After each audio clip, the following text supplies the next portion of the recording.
उप मुख्यमंत्री केशव प्रसाद मौर्य ने रामपुर पहुंचकर चुनाव में हलचल पैदा कर दी। समाजवादी पार्टी के अधिकृत प्रत्याशी और आजम खान के प्रत्याशी के बीच हुई रार के बाद रामपुर की राजनीतिक परिस्थितियों को लेकर उप मुख्यमंत्री ने कहा कि सपा तो अब सफा हो गई और समाजवादी पार्टी समाजवादी पार्टी हो चुकी है। ऐसे में टिकट लेने वाले भी नहीं मिल रहे हैं। कांग्रेस के साथ उनका गठबंधन असफल हो चुका है और भारतीय जनता पार्टी इस बार 400 पार रहेगी। साथ ही प्रदेश में 80 में से 80 सीटें जीतने में किसी को कोई शक नहीं होना चाहिए। मुख्तार अंसारी की मौत पर सवाल उठाए जाने पर उन्होंने कहा कि ये विशुद्ध रूप से राजनीति की जा रही है, जो कि उचित नहीं है। उन्होंने कहा कि अगर कोई बीमारी से मृत्यु हो जाती है तो उसे पर राजनीति करना ठीक नहीं है। रामपुर की सीट को उन्होंने महत्व बताते हुए कहा कि यूँ तो 80 में से 80 सीटें जीतना उत्तर प्रदेश में बीजेपी जीतेगी, लेकिन रामपुर की सीट जीतने में मज़ा कुछ और ही है। यहाँ पर गुंडागर्दी समाप्त करके भाजपा चुनाव जीत रही है। 400 पार, फिर एक बार प्रचंड बहुमत की मोदी सरकार। और मैं मानता हूँ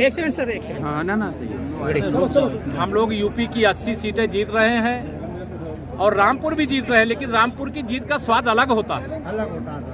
यहाँ गुंडागर्दी से मुक्त करके, दंगागर्दी से मुक्त करके विकास के पथ पर रामपुर प्रदेश और देश को माननीय मोदी जी के नेतृत्व में आगे ले जाने का काम कर रहे हैं। और मुझे पूरा विश्वास है हर बूथ पर कम से कम 370 वोट हमारे बढ़ेंगे और जहाँ जय श्री राम की आवाज़ ज़्यादा निकलेगी वहाँ 500 वोट भी बढ़ सकते हैं। और कांग्रेस और सपा को जैसे एक्सपायरी दवा होती है, मैं मानता हूँ कि सब एक्सपायरी डेट वाली राजनीतिक पार्टियाँ हो गई हैं और जनता ने इन्हें नकार दिया। सर, मुख्तार को लेकर क्या कहेंगे सर? उसमें कहना क्या है? मुख्तार अंसारी की मौत को लेकर तमाम प्रकार के सवाल खड़े किए जा रहे हैं, तो आप किस नज़र से देखते हैं उसको? हमें नहीं लगता है कि जो सवाल खड़े किए जा रहे हैं वो शुद्ध रूप से राजनीति है। अब कोई बीमारी से किसी के साथ कुछ हो जाता है तो उसको उसमें राजनीति करना अच्छा नहीं। सपा का चुनाव के दौरान टिकट बदलना क्या मानेंगे? नहीं, सपा सफा हो रही है, सपा समाजवादी पार्टी हो रही है। कांग्रेस और जो सपा का गठबंधन है वो पूरी तरह से फ्लॉप हो चुका है। और अभी तो मतलब आपने यह देखा है, अभी तो वो अंतर कलह से जूझ रही समाजवादी पार्टी और इंडी गठबंधन के लोग हैं। ना उनको प्रत्याशी मिल रहे हैं और ना लड़ने के लिए, अगर कहीं घोषित कर दे रहे हैं तो लड़ने को तैयार नहीं होते तो फिर टिकट बदलते हैं। और यहाँ कई जगह यह खेल हो रहा है, वो हम लोग देख रहे हैं, लेकिन हम उनकी ओर ध्यान नहीं देते। हम तो जानते हैं कि सपा समाप्त हो गई है। कांग्रेस मुक्त उत्तर प्रदेश हो गया। रामपुर शहर में समाजवादी पार्टी ने खुद खेला कर बैठे हैं अपने आप ही। ये समाजवादी पार्टी की बीमारी है, भाजपा की बीमारी नहीं। भाजपा पूरी तरह से स्वस्थ है। भाजपा पूरी तरह से जनता पर विश्वास रखती है, अपने कार्यकर्ता पर विश्वास रखती है। उसके आधार पर इस खेल में कौन पास होगा और कौन फेल? भाजपा पास हो गई है।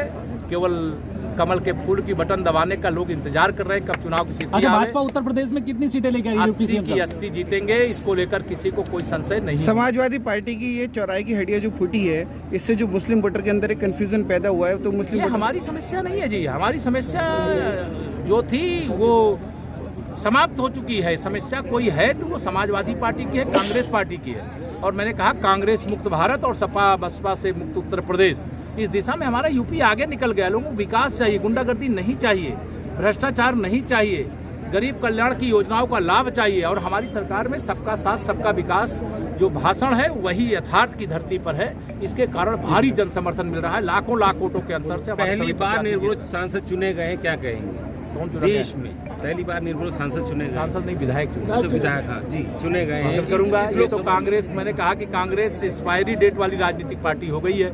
क्योंकि उनको अगर अरुणाचल में कांग्रेस है, वहाँ सपा बसपा नहीं है, तो अगर उनको प्रत्याशी भी नहीं मिल रहे हैं तो उत्तर प्रदेश वालों के लिए संदेश साफ है कि कांग्रेस और सपा गठबंधन को जब प्रत्याशी नहीं मिल रहे हैं तो वो चुनाव क्या जीतेंगे। इसलिए वोट बर्बाद नहीं करना, वोट का महत्व समझ करके अपने अधिकार का उपयोग करें और लोकतंत्र को मजबूत बनाएं। साहब, एक अंतिम सवाल है। बसपा नेता शमसुद्दीन राय ने कहा है कि भाजपा मुसलमानों को डराकर वोट लेती है।